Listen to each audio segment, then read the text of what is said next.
take the tail off. Instead of taking the piece of the tail off that I wanted to take off, it took the whole of the twin tail section.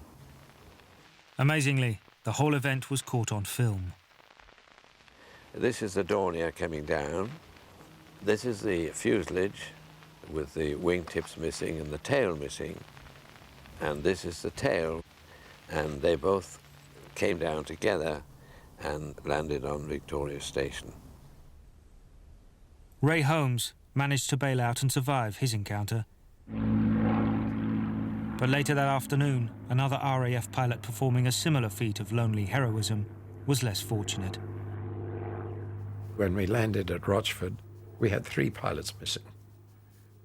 And one of them was Peter. Now you're bringing back memories. Peter Pease was Richard Hillary's closest friend on 603 Squadron and represented, I suppose, the golden youth of the British aristocracy. He was 6'3", blonde, handsome, and a devout Christian. And Hillary reports a conversation that he had with Pease after he had made some rather cynical remarks about the war and why they were fighting, in which Pease suddenly launched off to explain to Hillary the necessity of standing up to the Nazis and how, if they failed, everything good and true and beautiful in the world would be annulled, and that it was for deep moral reasons that the Nazis had to be fought. Peter Pease did a head-on attack with a Heinkel 111. And the front gunner of the Heinkel 111 got him. One of the Germans saw a lone Spitfire suddenly dive through the clouds in front and head straight for his formation in a head-on attack, the most dangerous type of attack that you could make. It was by itself. It started opening fire, and then he noticed that there was a 109 on its tail, and the 109 opened fire on the Spitfire. To his astonishment, the Spitfire took no evasive action. It didn't try to dive away or to circle or to break off the attack, but ignored the fire from behind it and carried on straight into the formation of Heinkel's, firing its guns all the time until it went through the formation. He reports turned over on its back, starting to smoke, and dived away, where it eventually crashed.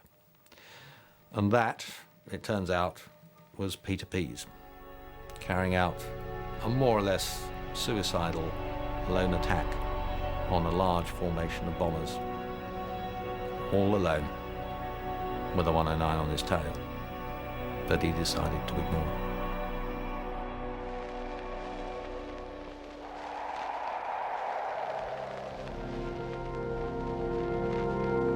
By the end of September the 15th, the Germans had flown 1,300 sorties, the British just over 1,000. The day's engagements had taken the RAF and the Luftwaffe to their very limits.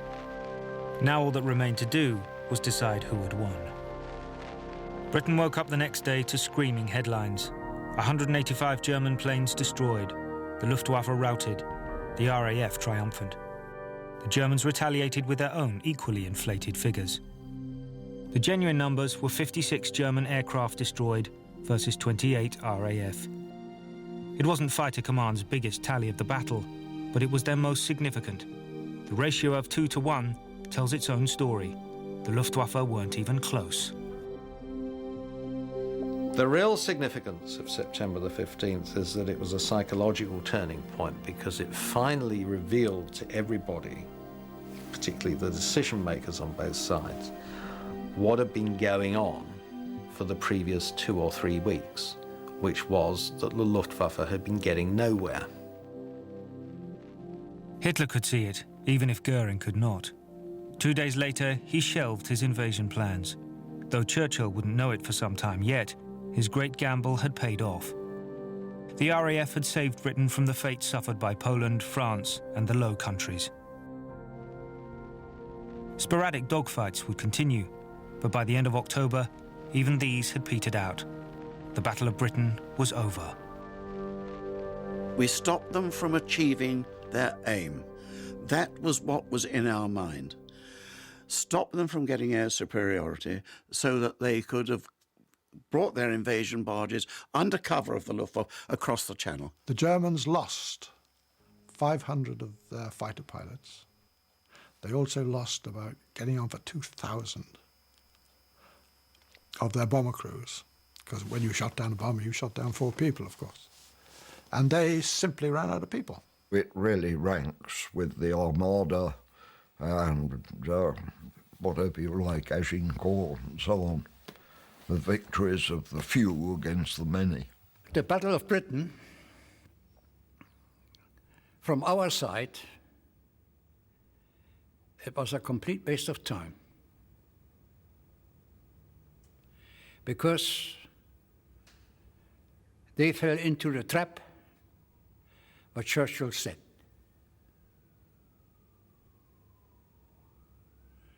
For the RAF, it was a victory.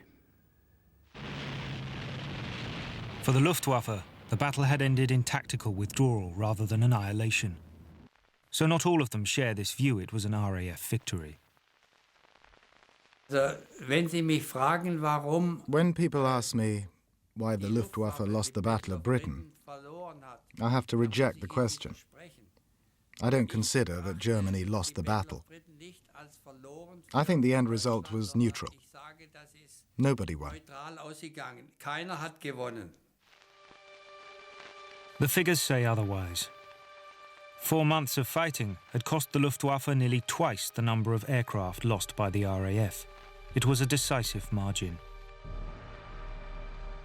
The Battle of Britain is sometimes described as a draw. I think it was a victory. It was a victory in the sense that it prevented the Germans from doing what they wanted to do, namely invading Britain across the Channel. Of course, Nazi Germany hadn't finished with Britain yet. The Battle of Britain was over, but now would come the Blitz, months of relentless nighttime bombing of British cities through the winter of 1940. By May of 1941, that had failed too. Hitler could wait no longer. He had a new target for his bombers and fighters, the Soviet Union. So in the spring of 1941, his great air armada left their French bases and flew east. The Blitz was over. But of course, the war itself was not. Final victory wouldn't come till 1945, but it would not have come at all had it not been for what the RAF achieved during their Hurricane and Spitfire summer of 1940. In the scheme of the war, the Battle of Britain was a tiny engagement, but in terms of its historical significance, it is, I think, one of the crucial battles of the 20th century. What was at issue was whether or not Britain would stay in the war against Germany. If it had not been fought at all, or if it had been fought and lost, then there are only 2 possible outcomes to the Second World War.